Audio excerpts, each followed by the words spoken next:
Okay, guys, let me know if you are able to see my screen. Please let me know using chats or emojis.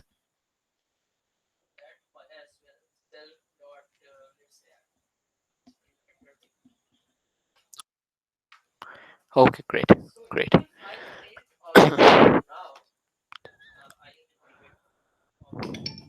One second. Picture, picture.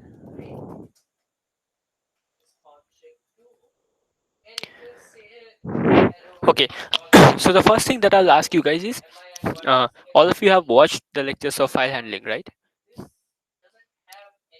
Let me know using emojis, the like button, if you have all watched the lectures. Okay, great. What about the rest of you?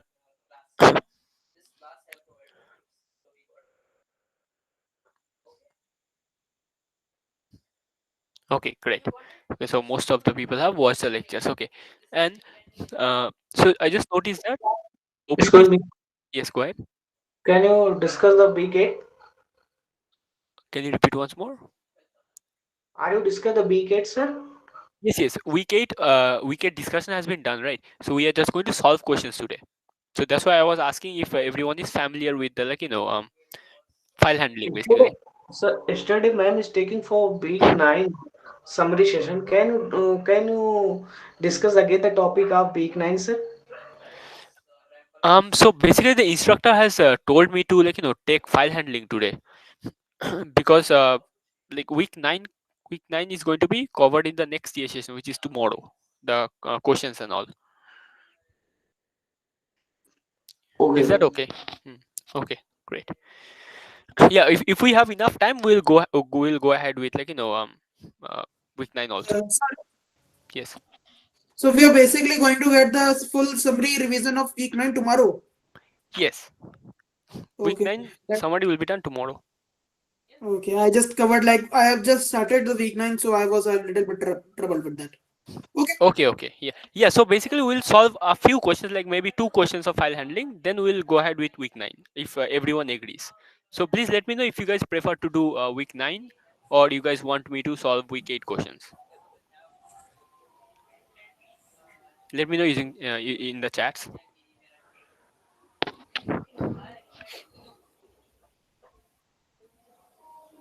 what is going to be the preference. Do you guys want me to solve week 9 or do a summary of week 9 or do some file handling questions? If you are completely done with file handling, then we'll proceed to week 9.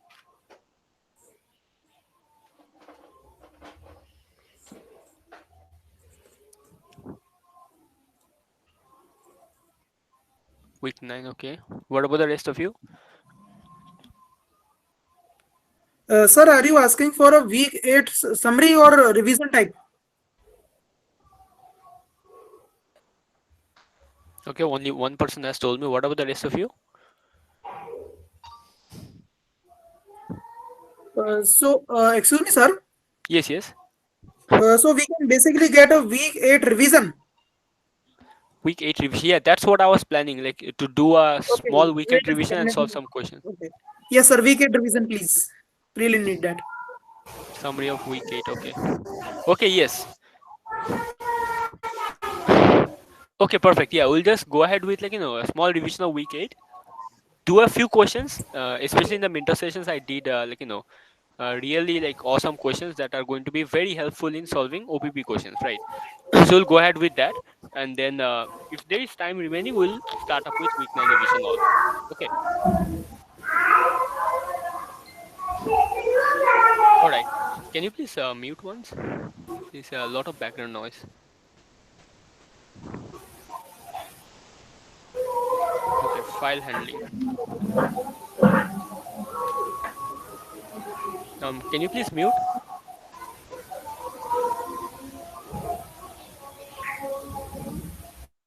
Okay, great. Okay, let's get started.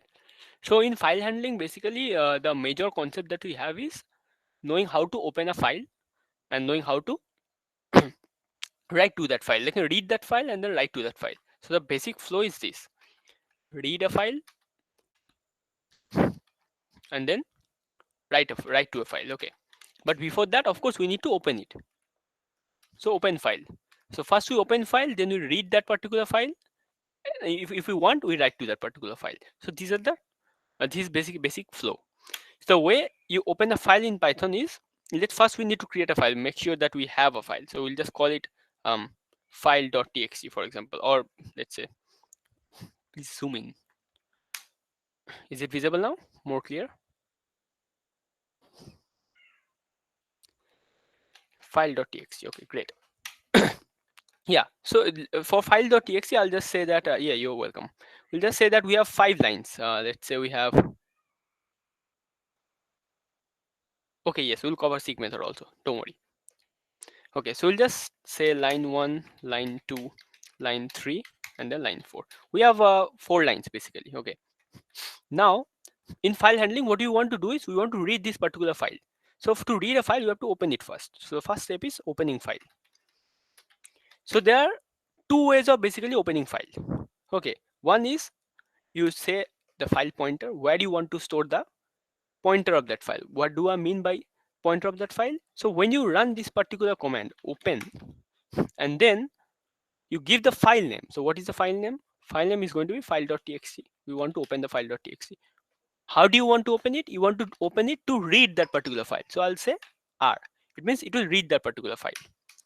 So now this is going to return you a kind of file pointer. It will give you a pointer inside that file, which will be at the beginning of the file. Like by default, it is set to the beginning of the file. It will give you a pointer to that file. This open will not give you the whole file inside this file variable. Okay, because that will be counterproductive, right? If your file is massive, then you don't want to read it completely at once. So it will basically give you a pointer to the file.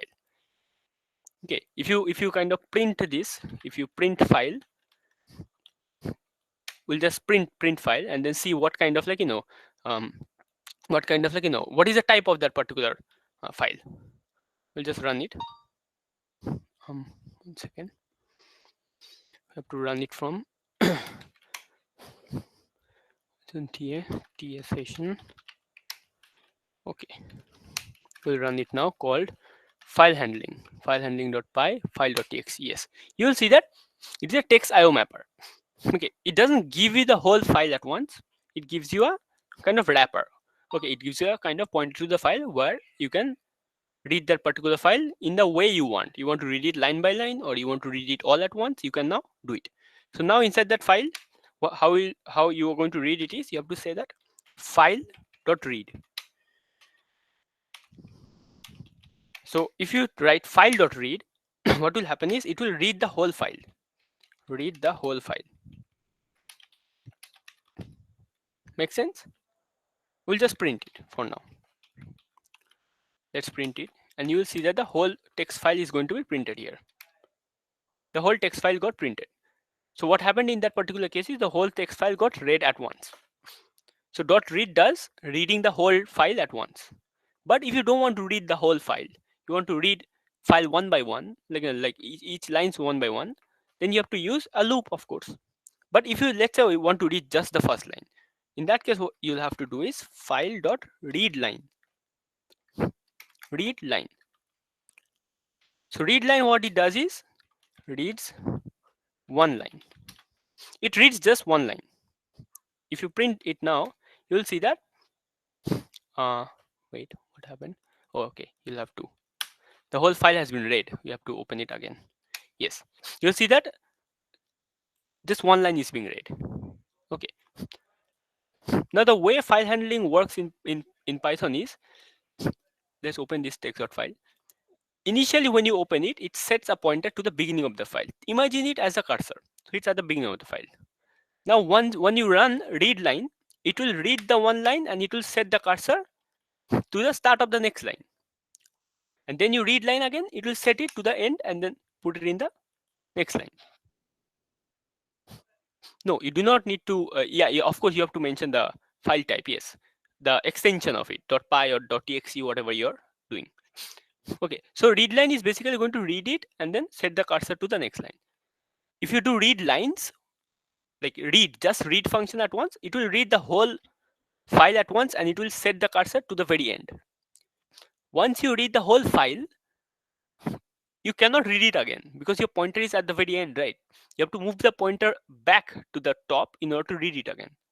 So once you exhaust the file, once you are done reading the file, if just like we had here, we read the whole file here and printed it, and then we tried to run read line, nothing got printed. Why? Because the whole file is already done reading.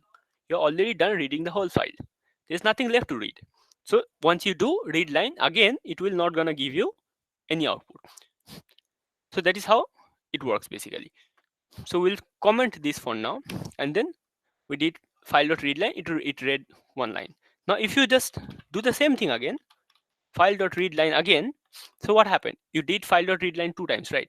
So at the first time it will set the cursor, it will read the first line, print it and set it to here. Second, again you're reading line, so it will read the next line, then set the cursor to here. So you should get both the 2 lines as output. Let's run this, and you'll see that you got both the lines as output. Does this make sense? Let me know if this is clear.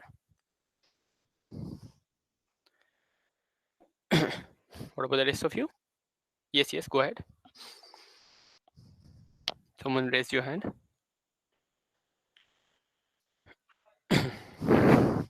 Okay, great. So read line is done. Read is also done.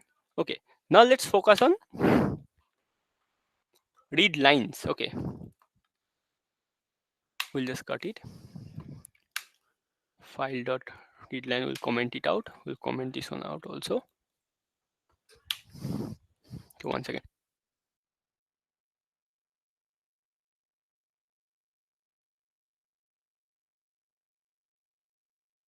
Okay, so next we are going to do read lines. So file dot read lines. We did read line, which reads only one line. Now what we did is we are going to do reading all the lines at once, but we'll read it in such a way that it gives us all the lines in separate arrays. So we'll say file.readlines. What it does is reads all the lines in and stores it in arrays. Stores it in a list. Okay. So now how is it going to happen? Yeah, let's print this particular line out. We'll print this, and then you'll see that each of the individual lines are going to be line 1, line 2, line 3, line 4. Each of the individual lines are in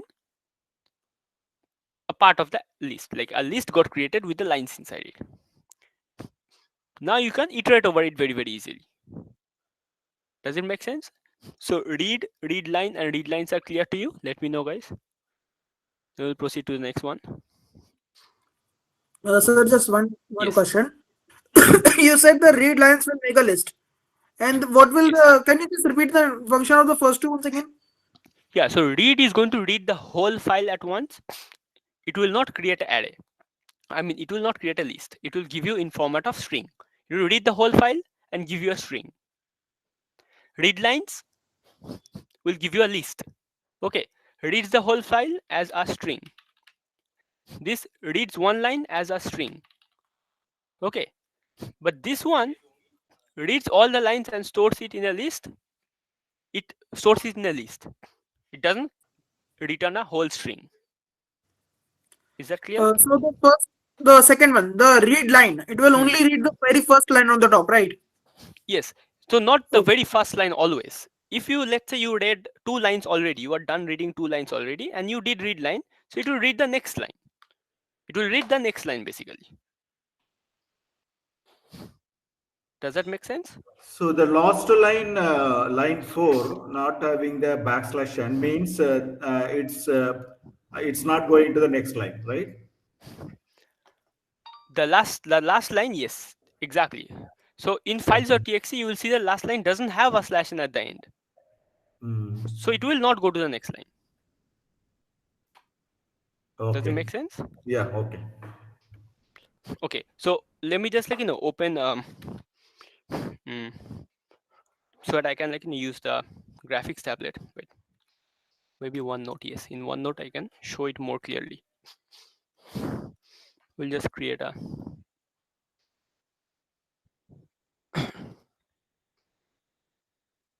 okay, we'll just put it here. Okay, it's visible to you guys, right?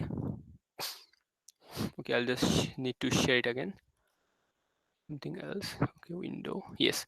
This is visible to you guys, right? The notes. Okay, here. So what happens? What happens here is, you basically had. I'll just take a pen. Okay. Yeah. So basically, what happened is we had line one, and then we had a slash n. Okay. Line two slash n, and then similarly we had line three slash n. Now this is very important. This slash n is the one that gives you, like, the next line. So when you read this particular line using read lines, what it did is it read the whole file. It read this whole file. It read it, and then split this particular lines into an array. So this one became part of a list. This one become another element in a list. This one become another element in a list. Make sense? So all the individual lines went inside a big list. Make sense? Line 1, line 2, line 3. But when we did read, what it will do is it will kind of make a string like this. It will say that line 1 slash n, line 2 slash n, line 3 slash n, inside one string. Does it make sense? Let me know if it makes sense. So it basically makes a list of every single line as a word. Yes, kind of like Okay. that. So this read lines gives you a list. Okay, inside this list it will be stored inside a string. But read gives you only a string, not a line, like not a list. It gives you a complete string. So if you go inside this particular let me share this Visual Studio Code again. Yes, if you go use a wrapper function, like for example I'll just stop this and I'll just use this, and then I'll print using wrapper. Okay, wrapper is going to give you the representation of that particular string. You'll run this and you will see that you will get this line 1 slash n, line 2 slash n, line 3 slash n, line 4. Makes sense? Now when we did a print, it actually printed the slash n's and then moved the output to the next line. Just like here, you move the output to the next line. The slash n's got printed actually. Does it make sense? Is this clear? Let me know if this is clear.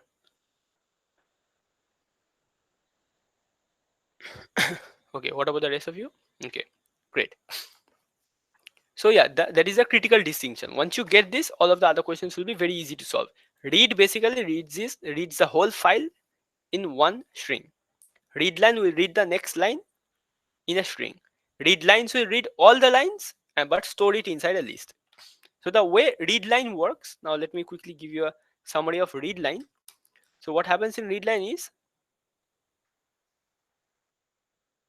what happens is, if let's say you have a Sorry to Line by interrupt. line read. Sorry to Yes, go ahead. interrupt. What is the difference between then file.read and file.read lines?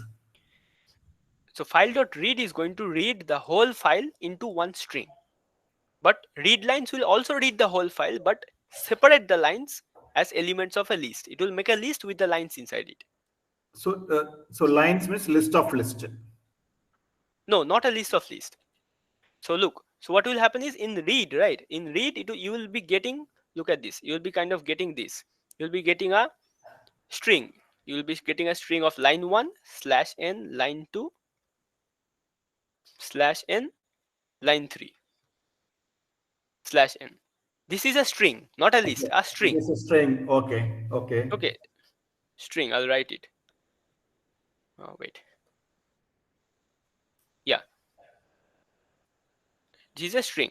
But read lines, what it will do, and I'll also write here read. Read lines will do what is, you will take this particular line, it will make an array or a list. It will make a list. Inside that you will have line 1 slash n. This is a string, okay, and then comma, another string, line 2 slash n. Then another line, So list of line 3. strings, list of strings, Yes, right? you will have a Okay. list of strings. Okay. So the good thing about with this is you can basically run a for loop here. You can run a for string inside this particular loop, and then inside this string what you will get is you will get this line 1 first, you'll get line 2, line 3. So this is a easier way of iterating over a lines, iterating over the lines in the file if you want to iterate line by line. So that is why this read lines is used. Make sense?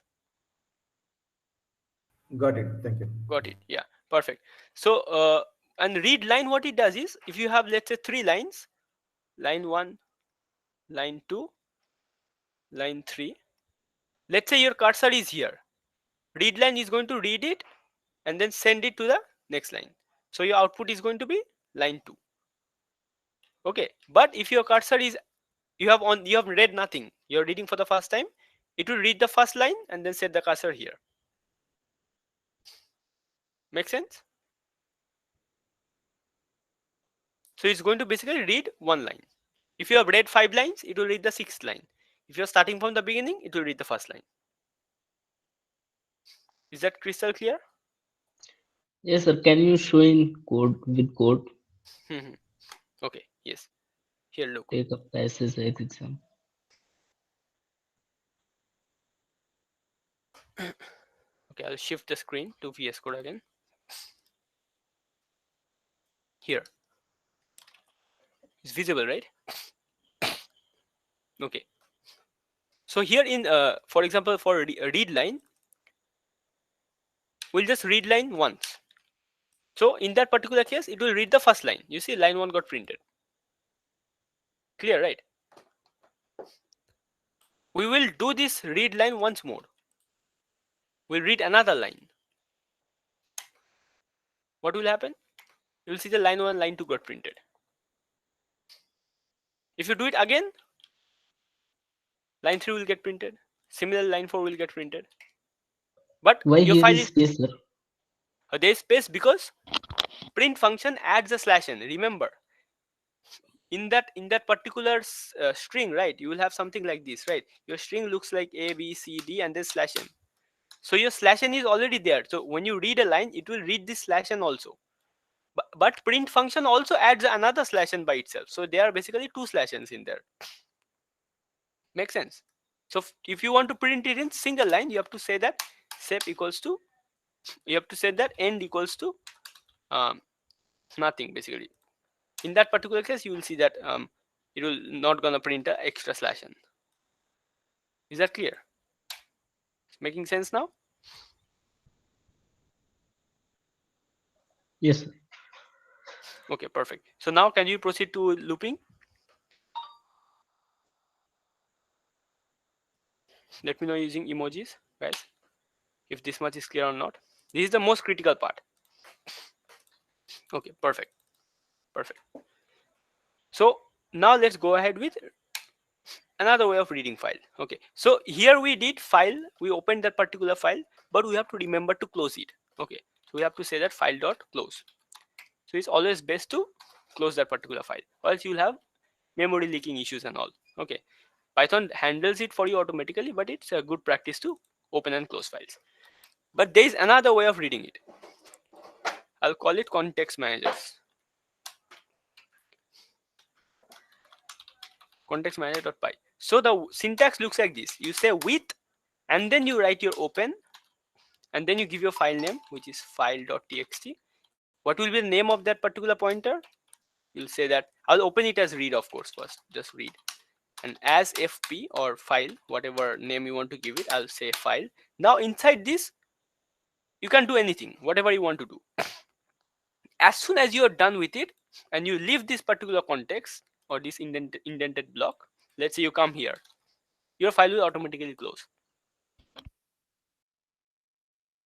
Does it make sense? So now what we can do, we have opened this particular file as read. Okay, now we are going to do the same thing. Now we want to read that particular file line by line. So we'll run a for loop. For line in file, print that particular line. So we are running a for loop inside this file. So if you run a for loop in this file, what will happen? It will read it line by line. If you run python context manager.py, you'll see that your lines got printed. You don't have to use read line explicitly. This is basically an alternative for using read line. This is alternative. Works like read line. Clear? Let me know if it is clear. 100% clear. Yeah, Shiva, you want to say something? Okay, great. No, sir, it's clear. Perfect. So that is how you basically read that particular line. Now, a neat trick. Okay, let's say you have like a bunch of spaces at the in each line you have a bunch of spaces. Okay, but you don't want those spaces to mess up your sentence, right? Mess up your line, right? So if you basically print the wrapper of that particular line, you will see that your line has a lot of garbage values at the end. You'll see that there is a lot of garbage values at the end. You don't want those garbage values to mess up your code, right? You want your values just like line 1, line 2, line 3. So the better way of reading this particular line is you say that use the strip function .strip. So if you use the strip function, it will get rid of those stuff at the end. Wait, what exactly happened? Okay, yes, forgot. Line.strip. Yes. Now if you run this, you will see that all of those stuff will be removed. Here you'll see that all of those garbage values at the end got removed. Wrapper function also removes the /n at the end, so you have to remember that wrapper function, not wrapper, sorry, strip function removes /n at the end, trailing spaces. Okay, so it removes the garbage values like trailing white spaces and /n's and gives you the perfect string content. In that way, you don't have you don't have to deal with multiple white spaces in the beginning and also in the front. Sorry to interrupt, but if now white spaces along with backslash and n also removed means, Yes. when printing it should be the single line, right? Why is that 4 lines are coming? Because we are using print. If you use print, right, print always adds a /n at the end. So you have to tell it that, hey, Okay. So single and okay, got it. Okay. clear, right? You see, everything came in one line. Yeah, got it. You explained earlier. Okay. Perfect. So that is done. So always use remember to use the strip function if you want to avoid dealing with all those garbage values at the end. Now, reading that particular file is done. Next, what you want to do is, let's say okay, let's print this quickly. Okay, yeah, it's coming out perfectly. So from now on, just remember to use context managers. Whenever you are going to read a particular file and do something with it, always remember to use this particular syntax, context manager syntax. It makes life easier for you. Okay, and whenever you want to read line by line, use a for loop. For line in file, print. As soon as the file ends, it will automatically close this loop, and then you don't have to worry about the end of file character and all. Okay, so let's take a quick question here. The question is going to be, we'll say that q1.py. You have this particular file.txt, for example. Okay, and then you want to stop. You want to stop at this particular third line. You don't want to read the last line. You just want to read the third line. Not just the third line. You want to read the first from the first. You want to read the first 3 lines. Okay, you want to leave out the last line. So how are you going to approach it? So the way you basically is read all the lines except the last line. Okay, so you're going to read all the lines except the last line. So tell me, what is going to be the approach? Think it through. Tell me what kind of approach do you think you can use? Seek, right? Seek. We can use like read lines function and Yes. use indexing. So read lines From is a 0 list, to so we can specify -1. Exactly. We'll just use the line. Wait, file.txt. We'll open this particular file to read as usual. We'll call it file, and we will read the whole file. File.readlines, and this is going to give you a list, right? List. We'll call it, let's say, lines. And then now we are just going to print all of the lines except the last one, right? Except the last one. So if you run this particular line, wait, question 1, what exactly happened? Wait. Okay, yeah, read lines. I missed the line. You see now? You have just the, you see that the last line is not there. Line 4 is not there. You have line 1, line 2, and line 3. Make sense? Is that clear?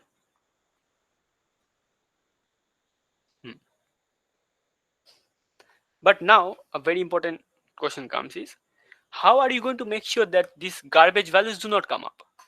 If you use read lines, it will give you a string, but your garbage values are not going to be, like, it won't gonna get rid of the garbage values, right? Your garbage values will still gonna be there. But you want to Dot get rid of strip. those garbage values.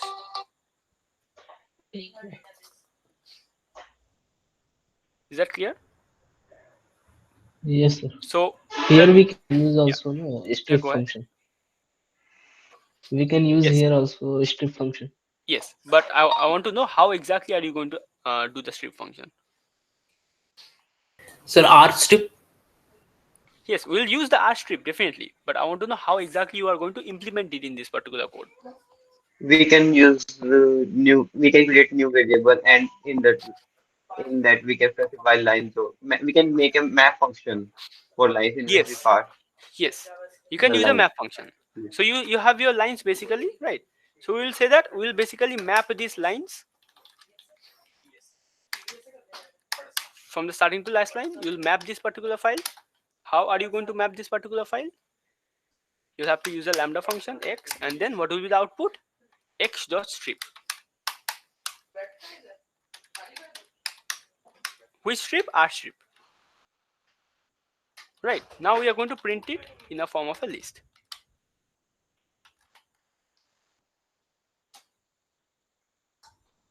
Makes sense? Let's run this particular line, and you see that it's gone. Is crystal clear? Is this question crystal clear? Does this syntax make sense to you, all of you? If anyone has doubt, let me know. Sir, can you explain it once again? Okay.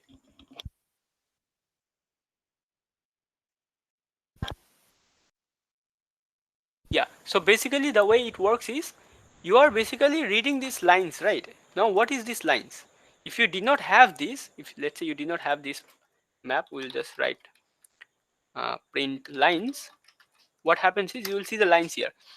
Initially we read all the lines, but you had all of these garbage values, these slash ends and all. Now you want to remove all of this. Basically you want to apply the strip function on each of these strings. So the way you are going to do that is, you have to use the map function. So what does map function do? Map function takes each of these elements inside the list and applies a mapping to it. What is the mapping? The mapping is simple. R strip. So you will take each of these elements inside this list and then apply the R strip function to it, which will get rid of these garbage values at the end. Is that clear? What will happen after that read lines, that open and close parentheses? After that, put dot R strip. Yeah. So what happens is, you have your lines, right? Lines is a list of all of the strings. So when you apply this mapping, what happens is, each of the elements inside this string comes inside X, and the output is X.rstrip. So each of these elements will have the R This I strip applied to understood. it. This I understood. What I am asking, from the third line, Hmm. after read lines open and close parentheses, after that, Yeah. can we put a dot or strip? So No. what will be the output? you cannot put dot r strip because your r strip only works on a list or only works on a string. It doesn't work on a list. Read lines gives you a list of strings. Okay, okay, got it. Okay, Makes sense? So you have to okay, use r strip on each of the elements inside the list. So for that we ran through the list and then added the r strip. okay, So if you do not understand the mapping function, there is another way. You can always loop for line in lines. You'll loop through that list and then you'll do print line dot r strip. That is also a simpler way of doing it. You'll see, you'll get your lines. Or not split, strip. Yes, go ahead, tell me. Can you explain the use of map in the line number 8 again? Like, yeah, the print line strip is understandable. The use of map specifically.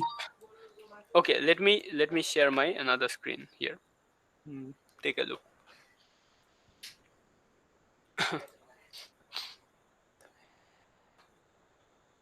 Wait.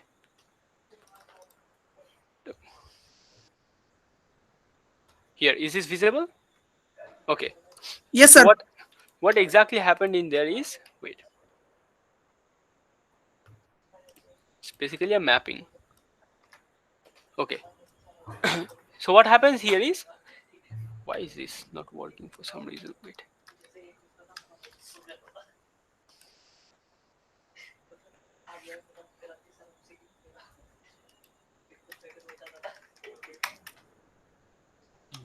Just 1 second. For some reason, this is not working.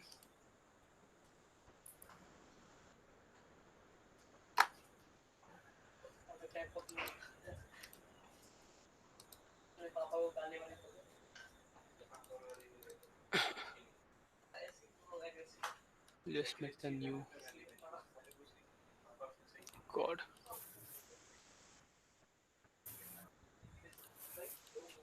Okay, here. New page.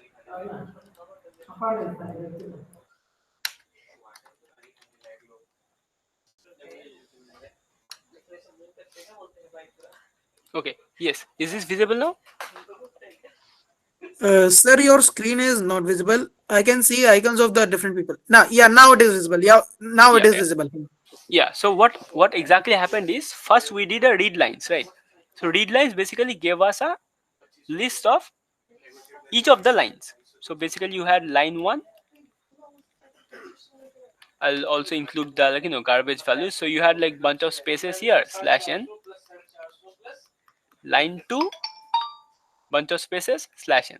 So this is what exactly it gave you. It gave you all the strings as all the lines as strings. Now what you did is map function. So what does the map function do? Map function takes this. Let's say this list is called L. Map function, you have to pass the list as L and then your lambda. Okay. Lambda function, what it does in this particular case, what it does is it takes the each elements. So I'll call it lambda x and then the output. So lambda x, what will happen is from this L, each of these elements, this L, this the first line is going to come inside x, and then the output is going to be x dot r strip. Okay, so first this line is going to come inside x and the output is going to be r dot r strip. So it will get rid of the this part, it will get rid of this part. Then the next one, this one is going to come inside x, the output of the mapping is going to be x dot r strip, so it will get rid of this. And then your output is going to be another list with L1, L2. The line 1 and line 2, just these ones are gone. Does that make sense? Is this clear? Okay, sir. So basically, map one will take and help the lambda function to locate and everything. Yeah. So map function, in Okay. map function, it will take each of those elements one by one, and then based on the mapping, it will give us an output. Excuse me, Okay, sir. sir. Yes, go ahead. But why was there indexing in L line? Can you repeat once more? We did indexing in L lines part in the code. Okay, I'll open the code once. 0 to -1. Oh yes, we go because the question told me to get rid of the last line, right? It told me to exclude the last line from the output. That's why we did that. That was the question. The question was read all the lines except the last line. Okay, sir. Got So it. that's why we did a -1. So we got rid of the last line. So this is a simpler way of doing it, and this is the complex way of doing it using map functions. Is this crystal clear? Just one more thing. You just defined the function of lambda in within the line number 8, right? Yes. Okay, okay. That explains. Okay, perfect. We could have, like, if you want to be fancy, you can do this. You can like define a new function, remove garbage. I'll say it's remove garbage and it accepts a string, and then the return is the return type is going to be the string dot rstrip. Okay, and then instead of like writing this particular lambda, you can you can just pass that particular remove garbage string function, and you will see that you will get the same thing. Don't necessarily have to use a lambda function there. You can use another function. What will happen? All of the elements inside this line are going to go inside this function, and then it will get mapped using the rstrip. This is more intuitive, right, rather than using a lambda. Makes sense now, right? Let me know if this is clear. Okay. Okay, perfect. So now context managers and reading files in a complex way is done. You also now know how to map that particular lines. Okay, so I think we are now ready to do a few questions of file handling. Now we'll go ahead with the the um, CSV part also. Okay, so let's go ahead with the questions in CSV part, because CSV is very important thing to know. So just like you have your files.txt, you can have another type of file called file.csv, which is a comma separated value. So in a comma separated value file, you usually have your header. So header is kind of like name, and then role, let's say role name, roll number, and then grade. Okay, name, roll number, and grade. And inside that, let's say your name is IITM, not roll number. I'll just take like random names. Ramit, his roll number is AF220. He got a grade of A. Okay, then Ravi, AF221, has a grade of B, and then Rajiv, AF226, has a grade of C. So this is basically like okay, yes, so this is basically a comma separated value. So this is a special kind of file. This is a comma separated value. So now you want to read this particular file in a way that you use this CSV format. Okay, you want to read this separately. Okay, so the way you're going to do that in Python is you have to use a CSV module. So I'll call it CSV file.py. So the way you read that is, first you have to import CSV. Okay, now you have to open that particular file, which is very simple, just like before, with open, and then you'll pass the file name. What is the file name? File.csv. You want to read that particular file, so you have to pass r and then as file. And now what you want to do is you have to define a reader. So with CSV files, you have to always define a reader. So reader is going to be a CSV dot reader, and then you have to pass that file. So now you are going to work on this reader instead of the particular file. You have to work on this reader. This is a syntax. Okay, now you can iterate inside this particular reader. So for row, I'll say for row, which is basically the lines. Okay, for row in reader, I'll print that particular row. Okay, now I'll just run this particular csv file.py. You'll see that you will get your comma separated values inside a list.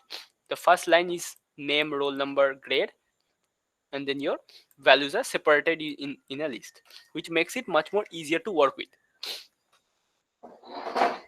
Does it make sense?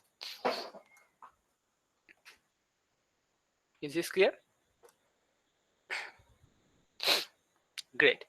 Now let's quickly solve a question. Let's say we have a, B, and C. Okay. What we will do is did This someone?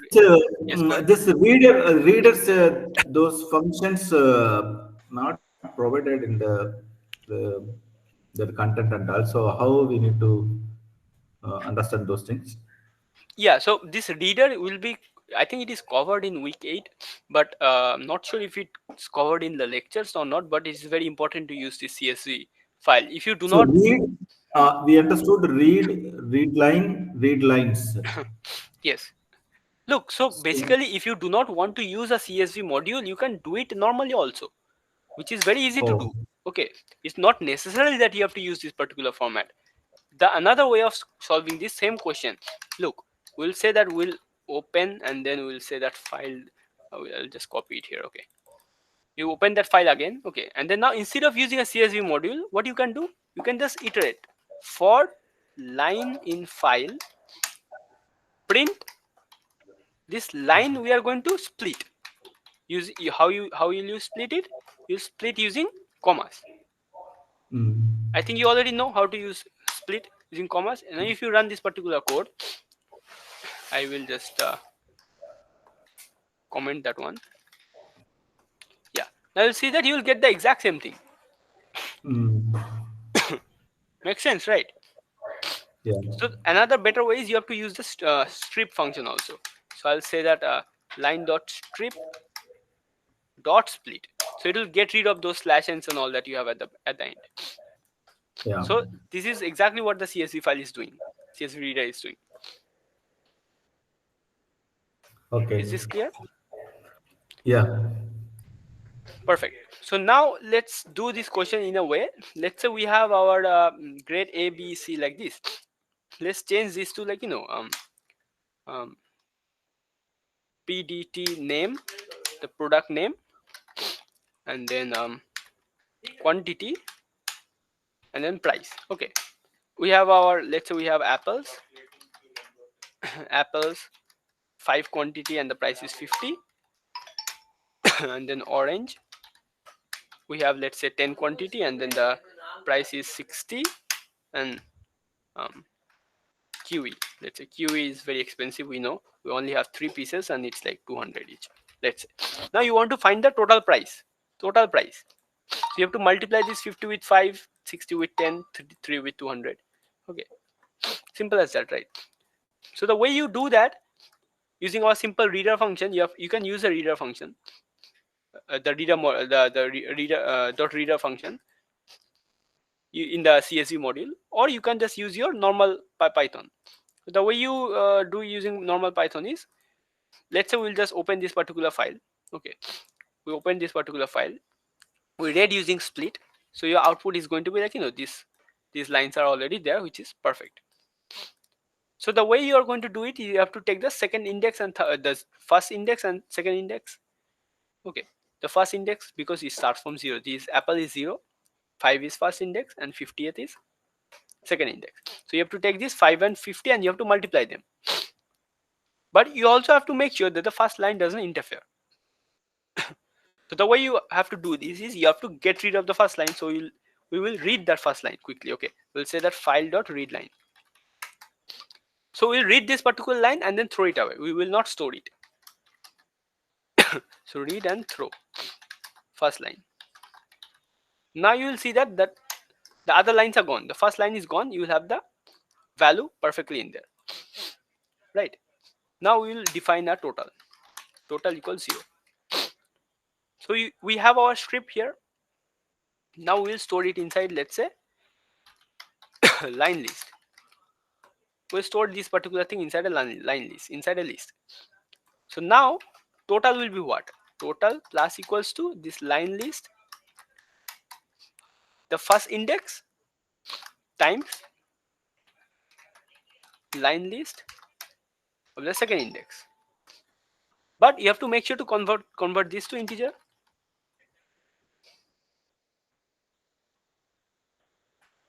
right? Make sure to convert it into integer, and then you just print your total,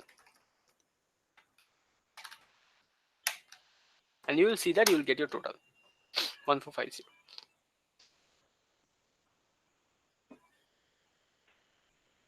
Does it make sense to all of you? Okay.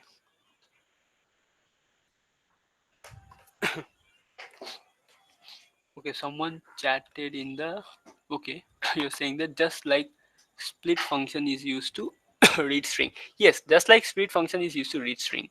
Exactly. It's not used to read string, right? It's used to split a particular string based on a comma or something like that. Okay.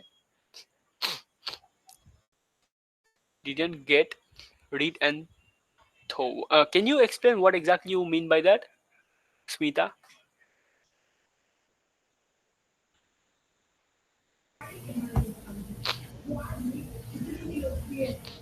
Please go ahead. Sir, second line, 10th line. 10th line, okay. Okay, yes. So what happens is basically inside this particular file at the starting, right? If we read all these lines, you will multiply this quantity by the price, right? So you cannot multiply two strings here, right? So you have to kind of get rid of this line. You have to basically parse these three lines. So first what we are doing is, before starting with our loop, we are going to read the first line and then not store it anywhere. If we did something like line equals like that, right, then we are storing it. But if we are not assigning it to anything, what means is that you are going to throw that line away. You basically are not storing that line. So you Okay, are going sir. to read this particular line and then store it nowhere. Go to the next line and then start reading from there, and then start storing it inside the line list. So we did not Or store we, in. Go ahead. we can use delete or remove function just like that. No, you cannot use a delete or remove function on a file. Remember that. That only works Okay. inside a list. Okay, sir. Thank you. Okay, that's why we just read that particular line and then skipped it. Is that clear to the rest of you? Yes, sir. Okay, perfect. What about the rest of you? Let me know using emojis so I can proceed. Okay, so basically we got our total product. Basically, it's very simple here. So CSVs, remember that you can use the CSV module or you can just use dot split, which is kind of intuitive for us to solve basically. Okay, now there is another thing called dictionary reader. Okay, you can use CSV dict readers, which are goes into the, like, complex territories. Okay, if you, let's say, have, like, 50, like instead of here here in this particular file you had like just three types, right? You have product quantity, product price, and then product name. But if you had like 50, 60 of these, then you have to, like, use a dictionary type CSV reader, which you can definitely search on your own time. It's not going to be needed for this particular course. Okay, let's continue with writing to a file. Okay, so reading to a file is mostly done. We'll go ahead with writing to a particular file. We'll call it write file.py. So we want to make a new file. Inside that we want to write 3 lines. Okay, so simple, exactly like before. We'll say that with open, we'll give it a file name. Okay, write.txt. This is the line that we, these are basically the file that we want to create, and we'll open it with a write privilege. Okay, w, and we'll say that as file, and then we want to write inside it, so we'll have to say that file.write. File.write, we want to write line, let's say we want to write line 1, and then a /n. And then if you run this particular code, write file.py, you will see that that particular file got created, write.file, write.txt file, and you have your line 1, and then you have your /n also at the end. Clear? But if you remove this /n, you will see that the /n will not be added. Your cursor is going to end here instead of the next line. Okay, what happens with write is, if your file exists, it overwrites the file. If your file already exists, it will kind of like, remove all the contents of that particular file and then write inside it. So it's a destructive process. So you have to make sure that that particular file does not exist before you actually write to that particular file. Okay, does that make sense? Let me know if So the that's structure remains same. File structure remains same, and just the matter disappears. Content disappear. the content is gone. So just like here, right, if you have this line 1 and let's say you have this a bunch of like stuff inside this particular file, it's a very important, let's say it's a server log or something, it's a very important file, don't want to throw it away. But if you just write this particular line inside there and then run it, you'll see that your whole file is gone and it's replaced with line 1. So it's a disastrous process. So you'll basically lose access to your file. So is it same like truncate function in SQL? Yeah, truncate function. Okay, let me just quickly check it out. Yes, truncate function. Yeah, that kind of truncates the whole file. Yes, it's exactly like truncate function in SQL. Okay. It deletes the whole contents of the file and then rewrites it. So for that, you have to make sure that that particular file actually exists. Okay, if that particular file does not exist, then it's okay to use write directly. But if that particular file exists, then you will have a kind of a problem, because your contents are going to be gone. Okay, I'll just ask you guys quickly, are you guys familiar with exception handling in Python? You guys know Yes, how to sir. handle Yes, sir. exceptions? Little. Yes, a little bit, right? So if we kind of try to let's say before opening that particular file with a write, read is not a destructive process, right? So if we, let's say we want to say that fine, we'll open that particular file, like this, file.txt in the read format. Okay, we won't gonna store it anywhere, we'll just write it like that, write.txt, for example, write.txt. Okay, and then we'll say that file equals to this. Okay, we're just gonna print the particular file also. Okay, now let's say we delete this particular write.txt. Okay, and then run this particular code. You'll see that you got a bunch of error, right? Why? Because you tried to read a particular file that does not exist, right? But if it exists, in this particular case, if we, let's say we are going to make write.txt and then we have a bunch of stuff inside it, you'll see that this particular where is that question? Wait one second. Yeah, you'll see that this particular file is, I'll just gonna print, I'm just gonna comment it out. You'll see that this particular it gives us something, which means this particular file exists, it doesn't fail. Okay, so we can kind of write a check that okay, if this particular file exists, then file is not going to throw me a error. So the way you can do it is, you will check if there is an error, then I will not gonna, if there is error, then I can open that particular file to write, because that file doesn't exist. But if there is no error, it means that file exists. We have to be careful, we don't want to write to it directly without getting explicit permission. Does that make sense? Yes, sir. Okay. Yes, sir. But for the sake of this course, you don't really have to worry about that. You just can destructively write to a file directly. So we can use try function, try and Yes, continue something like that. Yes, you're going to have to use a try and catch function basically. Not continue. Continue happens in the list. You can use try and catch. Acceptance. Yes. Try and accept, yeah.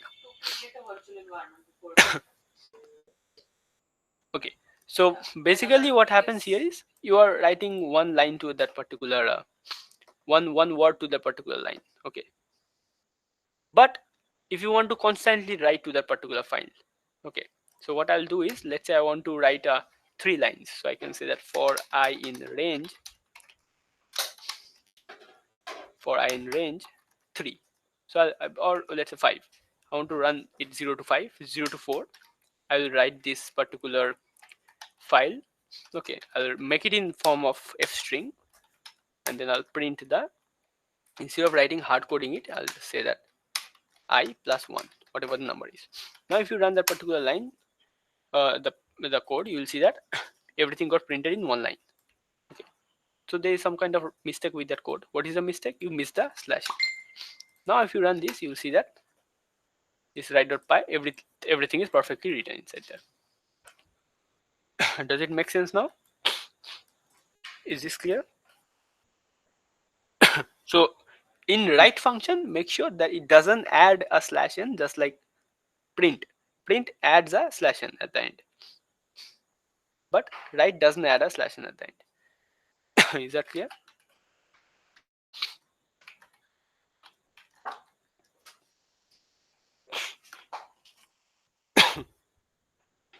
Okay, perfect. Can we proceed to the next concept? I actually got it for Diwali, but I forgot. I just recalled it today as I'm packing up. Otherwise, I'm supposed to give this to all of you. You just ask for a share certificate. So don't worry. Okay, so can we proceed to the next one? Let me know, guys, using emojis.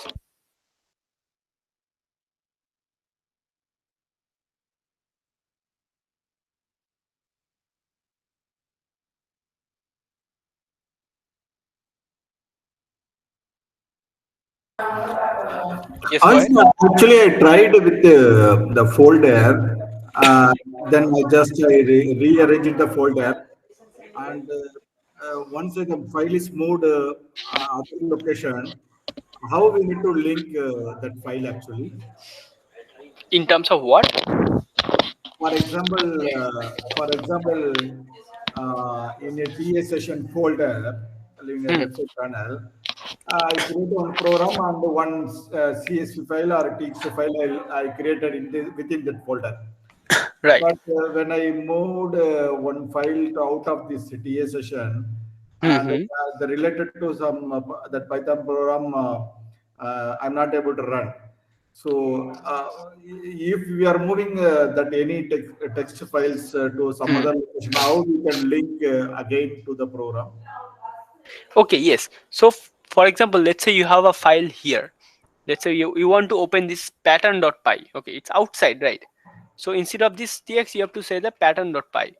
Okay, pattern.py. What will happen is it will not allow you to read that particular pattern.py, right? Because it doesn't exist inside TS session.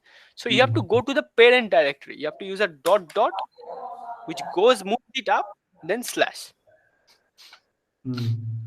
Dot puts you one step up, and then slash. Now if you run this particular, you will see that my pattern.py got nuked. Okay, I actually had code inside it, but it got destroyed because I kind of Okay. did this.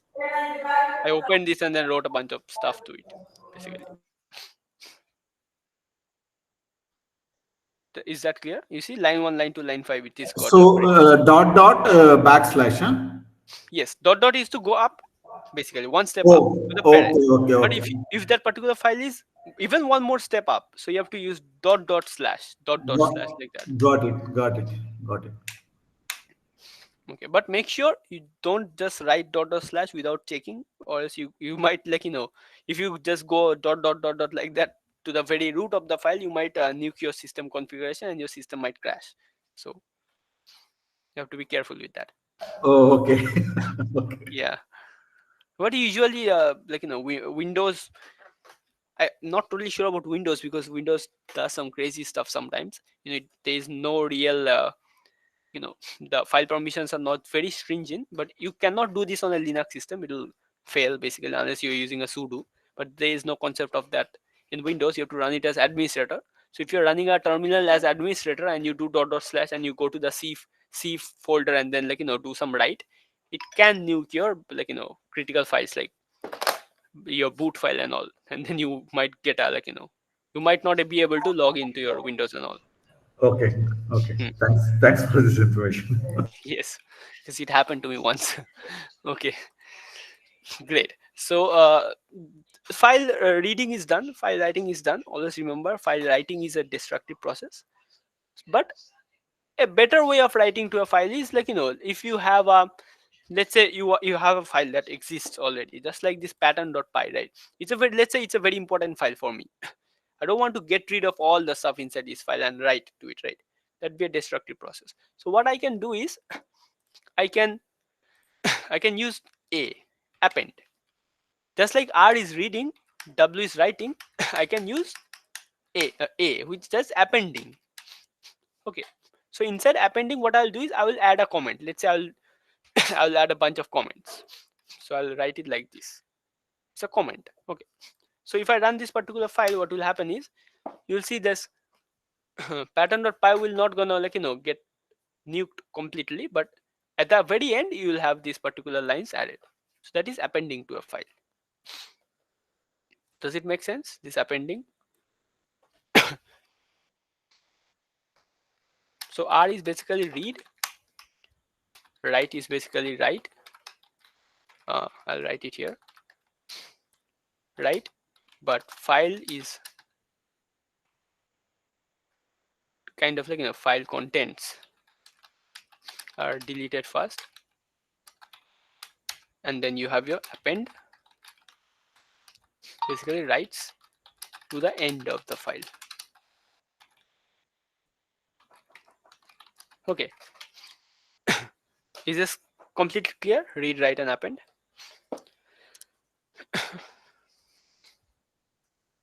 Okay, great. So now we will solve a very interesting question that that we are going to cover here. It should be inside. Just give me 1 second. Yes, we'll go here. So can we update file also this way? What do you mean by update file? How to update if I have to make any changes in the file? I have to correct something. So how to do that? Okay, so you basically want to read that particular file and then change some stuff inside it, right? Yes, right.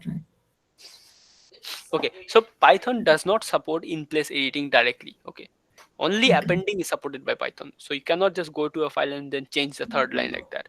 So the way it is done is you read the whole file, change stuff inside it, and then write it again. You kind of have to overwrite the whole file. Python does not support in-place writing. Okay, great. So now let's solve a few questions. One of the very important questions that I'm going to solve for you guys is this log parser. Okay, this is very important. So I think you guys are very familiar with server logs, right? Do you guys have any idea about server logs? Let me know. No. Server logs are basically whenever you send a request to a server, it gives you this particular particular messages. This success message, it means server not just pinging to a server, any log. Like for example, you are inside a server, you want to see that okay, this server is starting up, so you get your success that hey, the server has started on this particular port. Let's say this server is consuming too much memory. Okay, then you will have it's gonna give you a warning that hey, your server is taking up too much memory, or it's heating up. Okay, and then there is some kind of error. Okay, it failed to connect to a database, it will give you an error. Okay, so these are kind of error codes, info. These are categories of those is it a warning, is it a success, or is it an info? Again, it's a category of message basically. So the way you do is when you have a extremely large log file, okay, a lot of things has happened inside the server, you want to know how many times an error has happened. So you kind of have to go through this whole file and then figure out where exactly the error has happened. So as you can see here in this line 4 there is an error, and then your line 8 there is an error, right? And then your line 19 there is an error. Makes sense, right?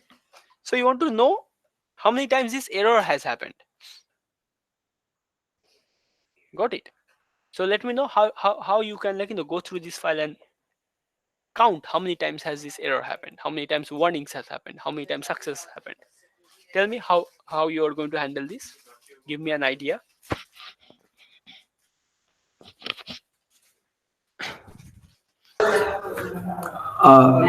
We can read by line. Yes. Then we can can split by spaces. So Exactly. then the second column will get the information. We can summarize. Summarize. Exactly. Perfect. Yeah. Perfect. That is exactly the way to handle it. So log parser, this what we have log parser. So we'll write it. Okay. We'll write it again.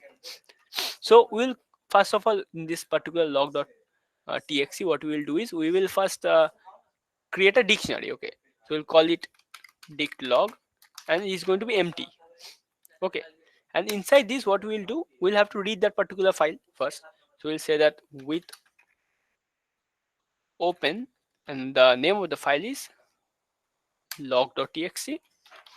We'll do a read called as file, and inside this we'll read those lines one by one. For line in file,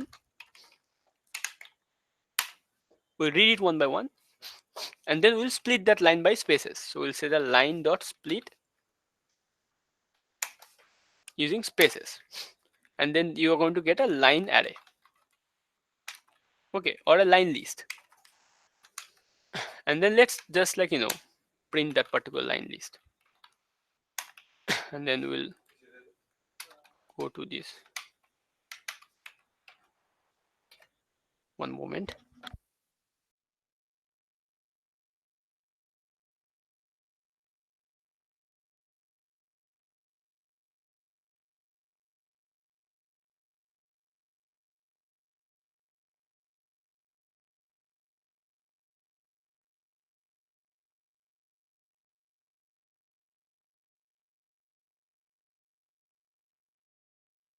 We'll say the python log parser.py, and you'll be able to see that it got split perfectly.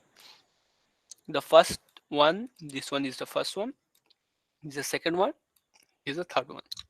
So we only care about the third one. So we'll say that the second index. So now if you do, you will see that you will only get these error messages or success messages or info messages. So you'll only get your status, basically. What kind of what kind of log is this? Is it error, is it a success, or warning? Up until this, is this clear? Let me know. Okay. Okay. So is there any way that we only pick the error word and how many times it has come? This Yes, way yes, we find out. Yes, yes, that's what we are exactly doing. So now this is kind of our status. We'll call it our status. Excuse me. Yes, we'll run the strip function on this one also, just to be extremely careful. Okay, so that if there is some kind of spaces and all, it will be done. So now we will add this inside the dict log. We'll say that if this status in that particular dict log, if that particular thing does not exist, we'll say first not in. If it does not exist inside the dict log, create it. So dict log of status is going to be 1. First time we are encountering it, we are going to create 1. But if it is not the first time, if it already exists, then add 1 to it.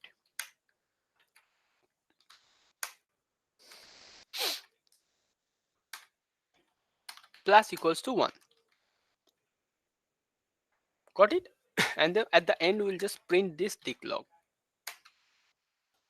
Okay? And then you'll see that info comes 6 times, success comes 5 times, warning comes 4 times, and error comes 4 times. Does this make complete sense to you? Is this crystal clear? Let me know. What about the rest of you? Is this completely clear to all of you?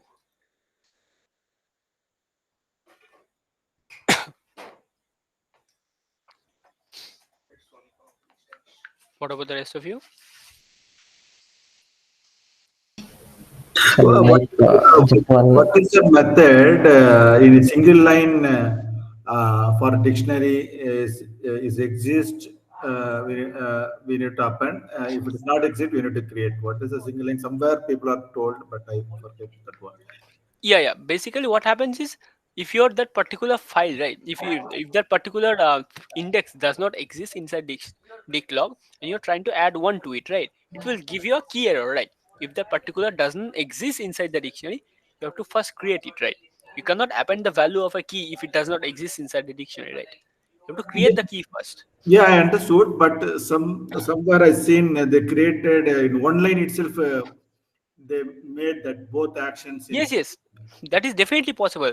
If you use a default value, you can definitely do it in one line, but that is syntactical jargon, right? This is much more simpler and intuitive to Okay, understand. okay, okay, okay. You can definitely write it in one line. You can write this whole code in one line if you want, but that Oh, won't be like, intuitive, right? okay. Hello, Yes, sir. go ahead. Just one thing like just came in my mind. What if we want to like get the whole line, Hmm. not only the error, but the error line to understand what error is Okay. coming? Yes, that is a very, very like, good thing that you said. So look, what happens is, inside this line list, you have this line list, right? This is a list basically. So what's happening is, you're adding this status equals to 1. You're just adding this status as 1 or what. Instead of that, much more smarter thing will be to do what? Much more smarter thing is going to be to add this line list, and then add from the, you are done with this error and all, right? So let's look at the file. You have this, and then you can, like, you don't really want, you also want this, like, this whole line you want basically. So what you have to do is, you basically have to go there and then add this particular line. You'll say this line list, um 1 second, is going to be a empty. Instead of one, it's going to be a empty list. You are going to add those lines inside a list. It will be an empty list, and the next time, what will be inside that empty list? It will be the value, which is line list. The line list is the whole line, right? So you have the line list inside a list, but you don't really need the third bracket, because this is already a list. This line list is already a list. You are going to set that particular value to be a list, but next you are going to append that line list. You cannot actually append line list. You have to plus equals to, because it's already a list. So now if you go and print this dict log, you will see that your lines and all are going to be there. You see, you have your info as all of these. You see info, and then your successes, and then your errors, invalid errors. So you'll have your lines also, but that is also, like, not very, very, like, not very intuitive to see it, right? So 1 second, I'll just close this terminal. What exactly happened? Yes. Just come to the code once. Just keep it there 1 minute. Yes.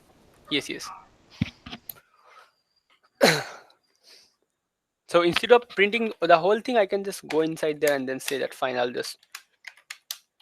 print the successes only, and you'll see that only your successes are going to be printed. Does it make sense? No, actually, it's printing like all over the success thing. It's printing one by one by one, right, sir? So like we can't print it like line by line, like in key and value, na? Like is the first error kind of this first key? It will take the first error. Second key, it will take the second error. It is possible. Oh, so you mean you want to, like, print it line by line, right? Yeah. Okay, yeah, definitely. So we can definitely do it, like, for line in will go inside this dictionary and then just print the line, and you'll see that your success lines are going to be, wait 1 second, what exactly happened? Just a second.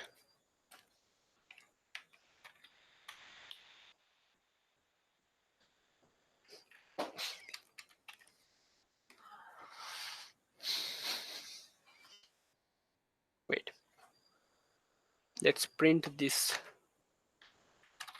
dict log of success, for example. What exactly are we getting? We're getting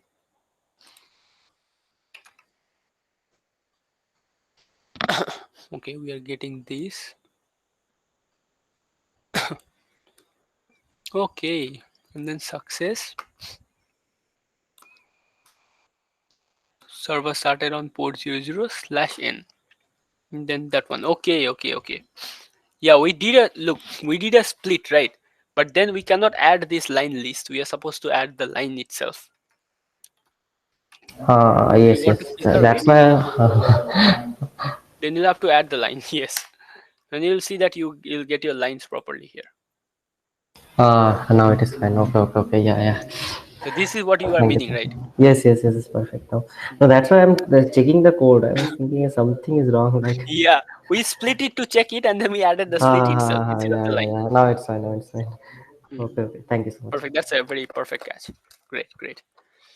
Okay, is this clear to the rest of you? Let me know using emojis if it is clear.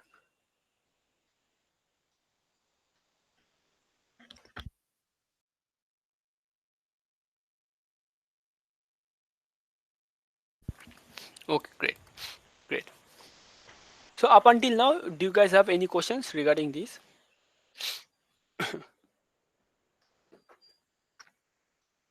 Regarding file handling and all? Let me know if you guys have any questions up until now. If not, we'll go ahead with some of the OPP questions.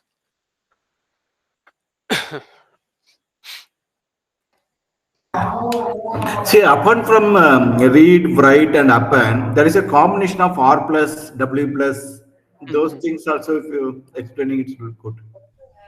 Okay, so like for example, R plus, okay, and then you have W plus in Python.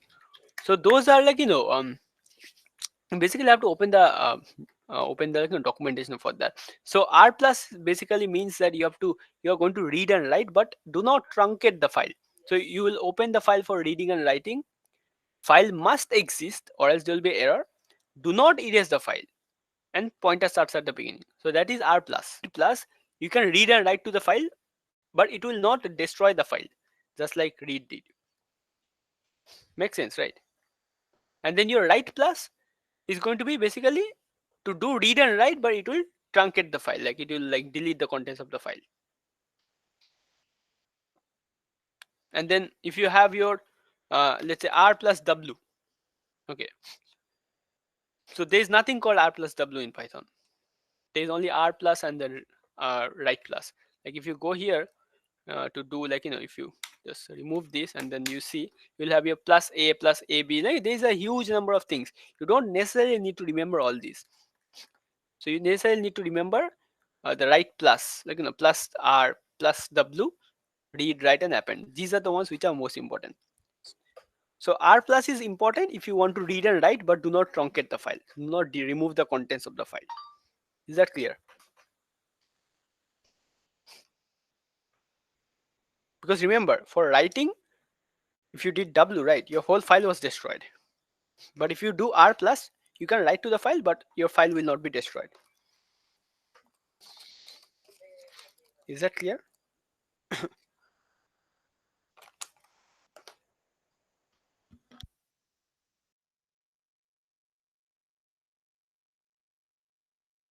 Can we proceed with OPP questions now? Okay. OPP question.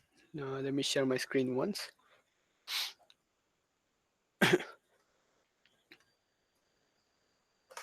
Just give me 1 second.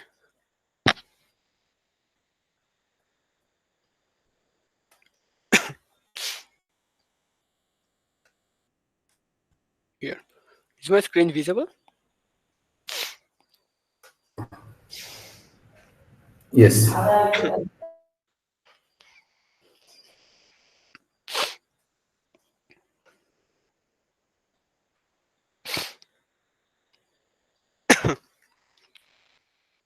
Call count. Okay. So this is some kind of question. Okay. Let's look at it. We'll do specifically file handling questions. Okay. Is this a file handling question?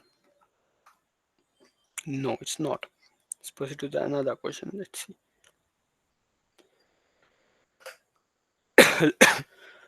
Yeah, this is a file handling question. Great. Okay, let's solve this particular question. what does this question say? It says, given a text file with several lines followed by single line containing a comma separated list of integers, reorder the lines of the text based on the given order and print them. The integer in the last line specify the new order of the preceding lines. Each number corresponding to the position of a line, one base index, okay, in the original text. Okay. So it says 1 3 2 4 3 2 4 1. Okay, so these are the lines and this is how you have to kind of arrange it. So one will be printed in the third position, 2 will be printed in the fourth position, 3 will be printed in the second position, 4 will be printed in the first position.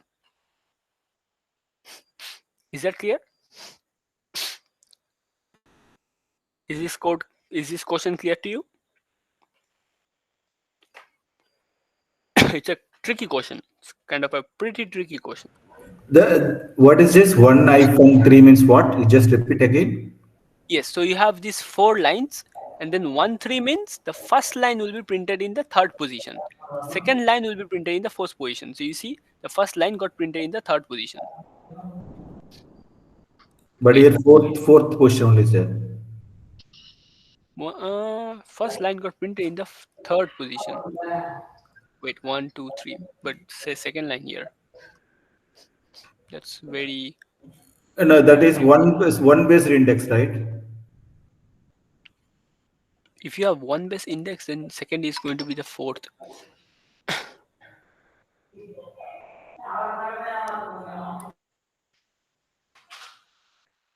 Okay, so this, okay, there is a very weird way of writing it.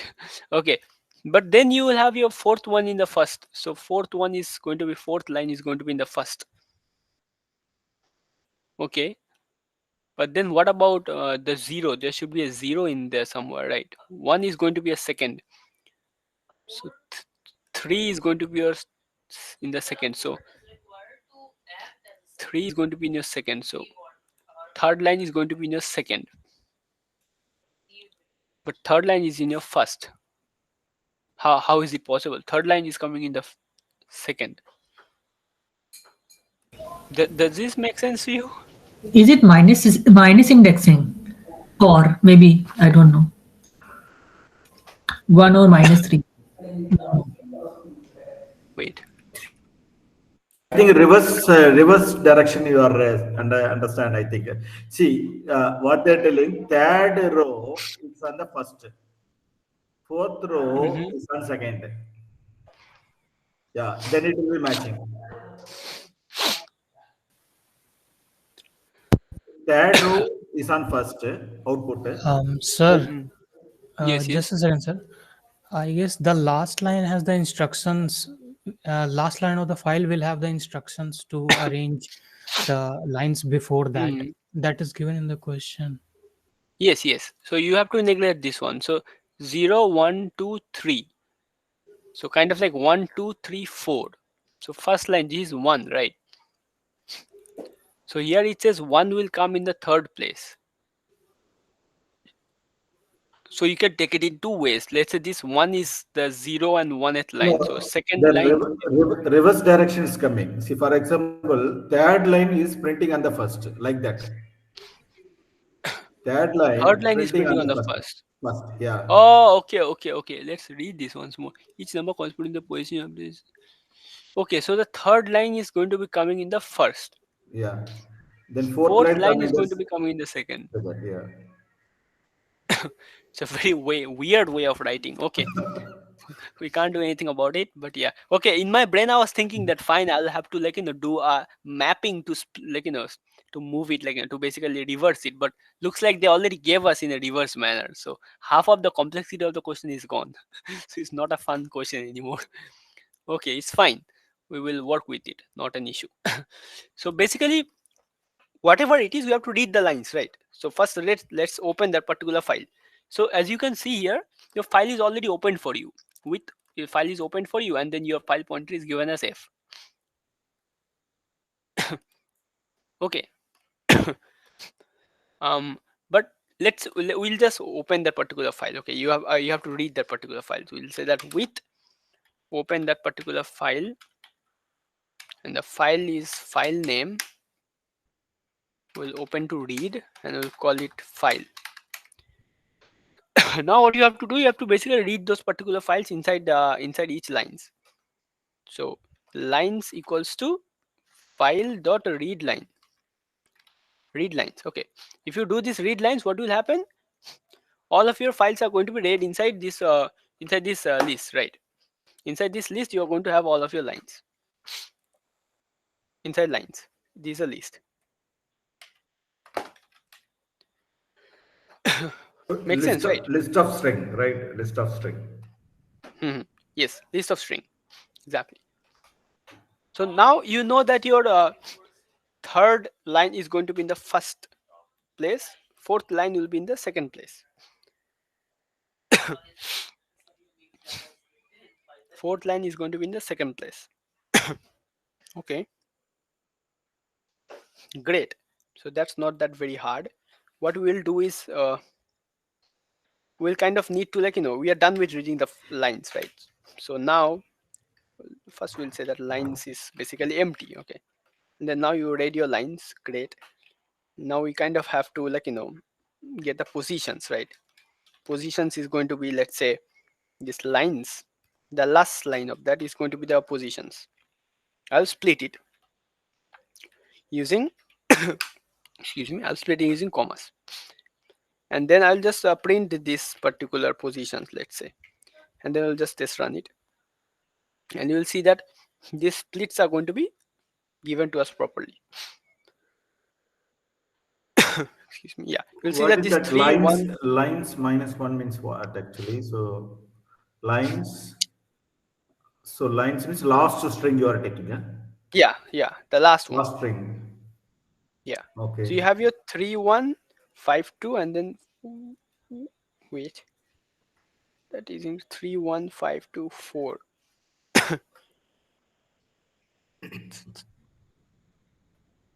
Wait up. Let me see if the reading lines is even happening properly. Test cases. It's very hard to see the outputs. 3 1 5 2 4. What?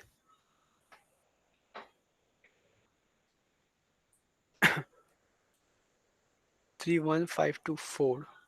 So sir, the shared task is that it will be part of a multi-threaded task. Wait, we'll do print lines.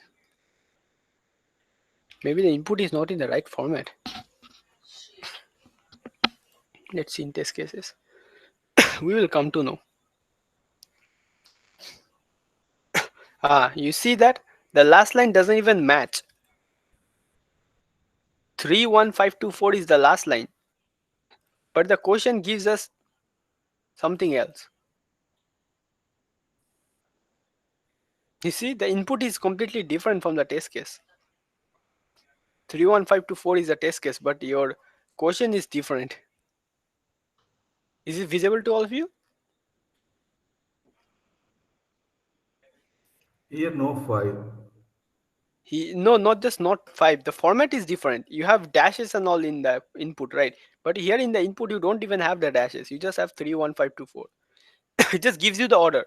Print the third one first, then the first one, then the fifth one, then second one, then fourth one. Fine, then it is even more easier. Great. What we will do is, like, just ruin the question. Okay, not an issue. Then we will have our lines. Our lines are done. Not an issue. It's a index, right? So now what we will do is the positions is going to be this. Positions are going to be this lines, the last line dot split. We'll split it using commas, and then we will have our lines. Okay. So now we'll iterate over that. For index in positions, excuse me, for index in positions, let's just print the indexes, but we will convert it into integer. Okay, just for the sake of it, because we need it to be integer if we want to get the indexes. Now you'll see that you'll have your indexes in order. You see, your indexes is perfectly in order now. 3, 1, 5, 2, 4. Now, so it means it is extracting properly. So what we will do now? We will do a print. Print. We will open these lines, and inside lines we will pass the index. Print of index. Make sense? This clear? So if you have 3, it will print the third line. So something like this. First you will go through this. For 3 it will print the third line, 1 it will print the 1 line, 5 it will print the 5th line. But make sure to subtract 1 from it. Why? Because indexes are starting from 0. Makes sense, right? Now let's test run this and you will see that your lines are going to be printed properly. But test cases should also fail. You see the expected why output. we are minusing actually? So yeah, because your index here in the line indexes are starting from 1. It's given that it starts from 1. then we But need to your add actual only, right? We need to add only, right? no, we're supposed to separate it, right? We're supposed to do a minus, right? Why you have to do minus? It's very clear, right? Look, you basically have to first we are reading this inside lines. Lines is a list, so the indexes inside a list starts from 0, right? It doesn't start from 1, but these positions starts from 1. So positions is a last line that only you are telling. So That's the last line, yes. okay, last line you are splitting as a integers. Okay, to a string, and you are converting as yeah, the for but the loop that position is. starts from 1. So position starts from 1, but the indexes starts from 0. So you have to map Okay. it, right? So that's why Okay. you're minusing 1. But you see the question has a twist to it. The twist in the question is this is our input, but they expect us to, what is the expectation? They expect us to change these file numbers, these line numbers also. You see, these are input, right? And then we printed the third one, and then our output is 1, 2, 3, all this.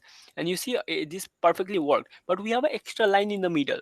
So what we'll do is we'll just change this to set the end equals to blank instead of and then you can just run it, and it should perfectly work, and your test cases should pass. It will pass. You see, your test case passed.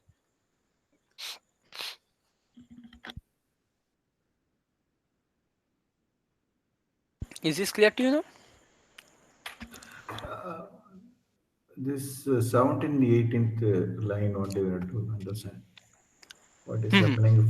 So you are after position split up. Yeah, wait. Let me share my another window. Wait.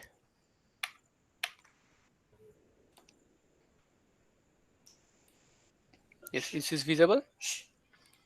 I'll have to write it kind of here. Wait 1 second. Okay, here. Just look at this very carefully. Okay. So you kind of have this. So the last line is something like 3, 2, 1, 5, 4. This is the last line, right? So what we did, this is we created a positions array. So we said that positions equals to this, we dot split using comma. So what will happen? You will get like this 3, 2, 1, 5, and 4. Right? But these are also strings. Yeah. So what we did is now ran a for loop for index in positions. Okay. So what will happen? You will get your third position. So first you will get 3, then 2, then 1, like this, right? So in position means what? Positions, index in positions. Yeah, the indexes in positions, or these indexes are basically these items, right? This First 3, 2, one. 1. Okay, So it will okay. go inside this one by one, right? Okay. But inside your lines, what you have? Lines is also you have your lines, right? Inside that you have your line 1, line 2, line 3, like this, right? But this starts from 0, 1, 2.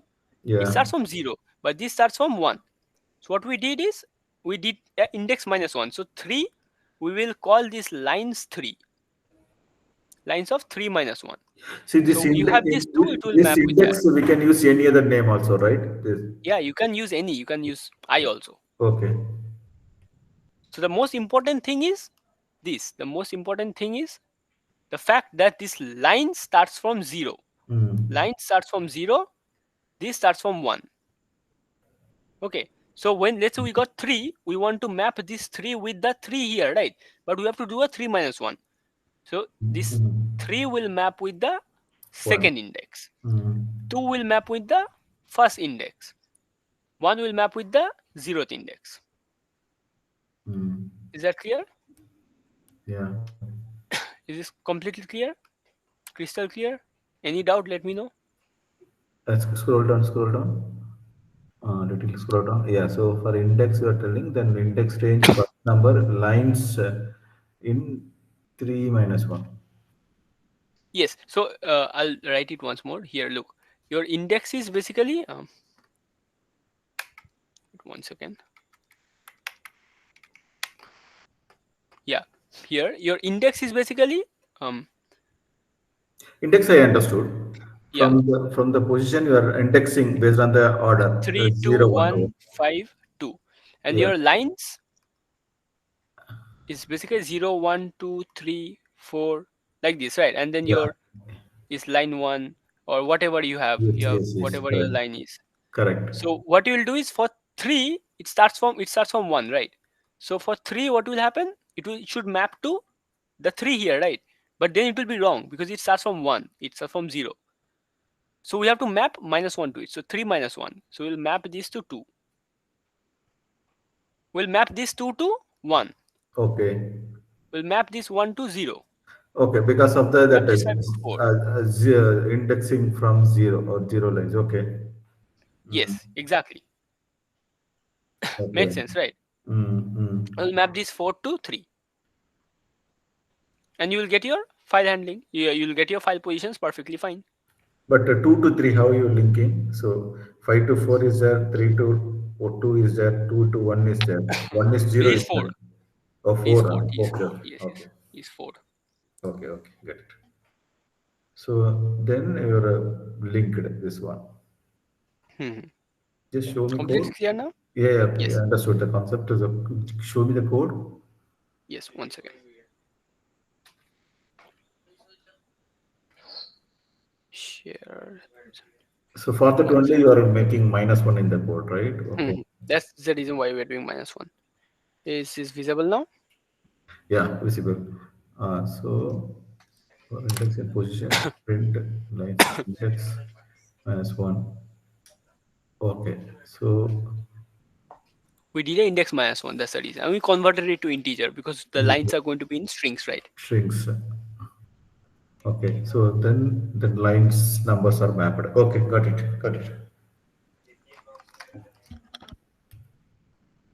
Thank you. Any other doubts? But that the question initially they provided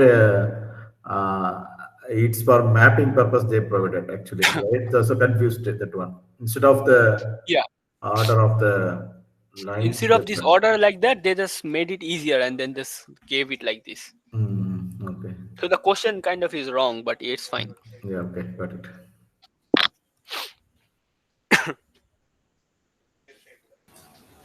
Okay. Perfect. Yeah. Go ahead. Hello. Say something? Yes. Go ahead. Sir, I've sent you the mail, but I have not been yet added to the mentor group, sir. Can you tell me your name once? Anurag, sir.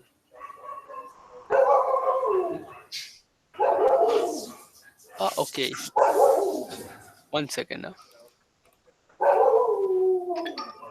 Okay, I will ask the instructor, and then if he gives approval, then I'll add you to the group. Okay. Okay. Sir, you were to take the like week 5 concepts. You were to take like in the previous session, but you didn't came that day.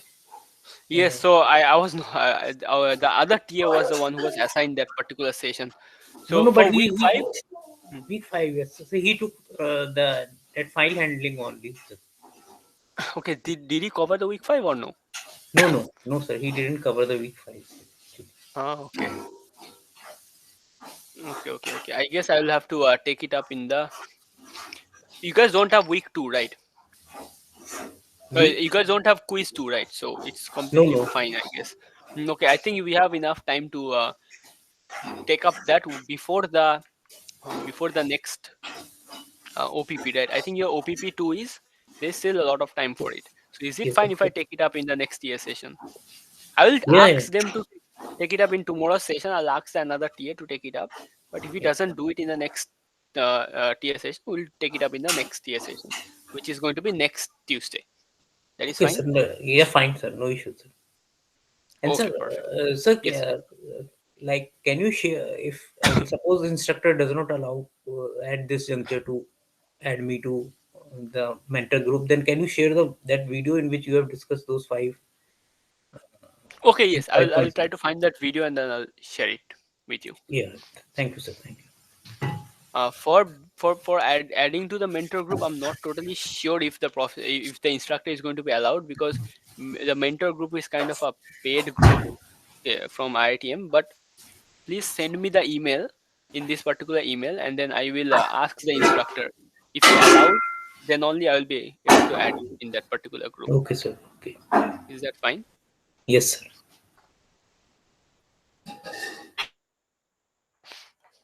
Okay, got it. Perfect. Okay, guys, any other doubts regarding anything up until week 8?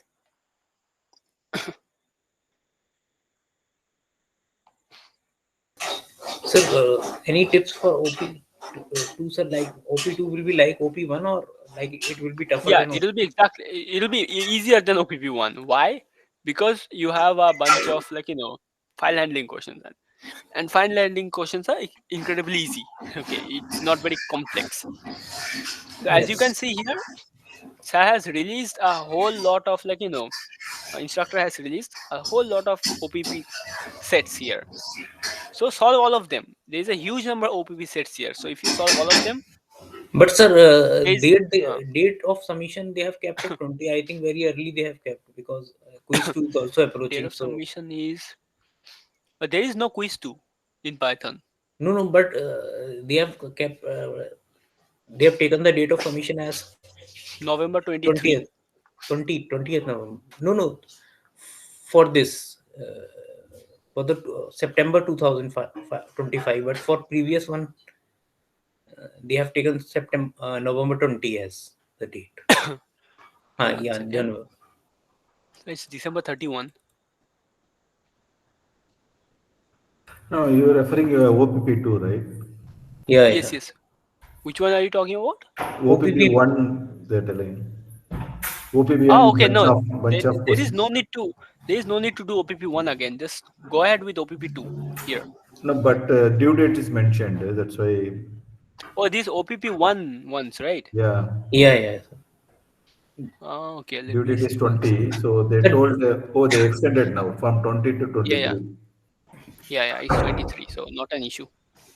No, but 23 exam is there, so quiz 2. So like. Oh yes, that is true. That is true. So, but in case you are not able to submit it here, it's fine. Just solve it in Visual Studio Code, right?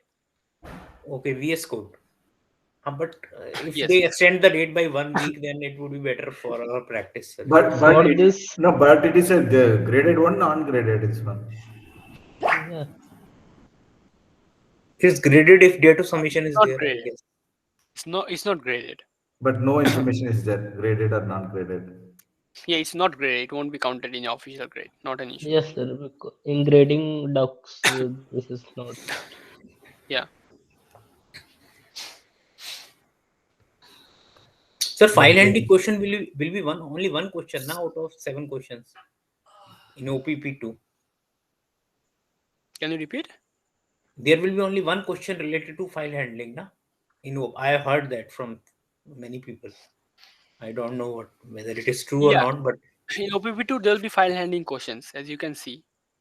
Only one file handling question, na? The rest of it will be similar to OPP1. Yeah, there will be one question, but yeah. I think it will be one question. Yes. But see, this due date they can extend not to OPP2, so if we can practice those things, man. So Yeah. Practice so, only. I was. if it Right. is Right. the date crossed now, so we cannot do simulation and all here. Right. Right. Okay. I'll ask the instructor about it and then let you Yeah, know. but 23 is very short, because all will be in the exam this week Yeah, itself. that We is will true. prepare for it. So maybe next up to 30, maybe providing. So I think it's good actually. But OPP2, which date actually? OPP2 is in December, right? December. Okay. Okay. December December, first week, I 14th think, right? December. I think it's December first week. Yes. Yeah, But this December first week. whatever you showing the OPP2, it's not visible in our page actually. Uh, it's not visible to ours in course page. Yeah, it's not This one is there. not visible yet. OPP1 is there, but OPP2 not there. Okay, kindly just wait for a few more, 1 or 2 Hmm. days max, and you should be visible. So Okay. so please talk to extend the date, sir, of OPP1 mocks at least by 1 week, so that we can Can you repeat?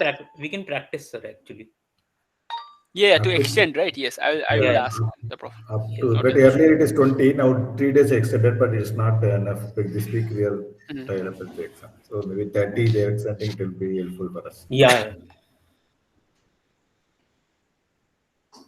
Okay, got it. Yeah, I'll take it up with the instructor. Perfect.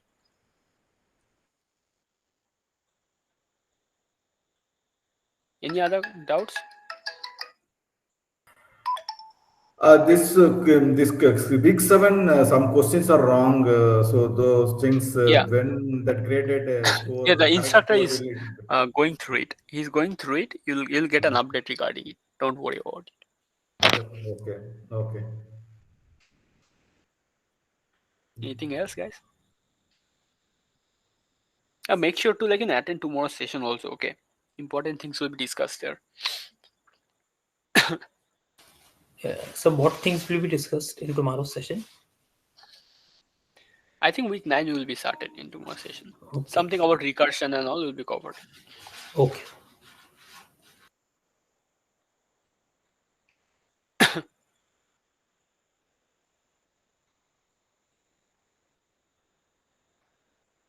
So you also in campus only, huh? Yes, I'm currently in campus. Yes. I think most of the people are having cough, I think, in campus. Oh yes, yes. All That is true. Python, all Python In instructors campus, are. yeah. Not just Python instructors. All the other instructors are in Okay. on campus right now. But yeah, due to the season change, I think That got area cough also very everyone. cold. More it looks forest. Yes, because of too much forest here.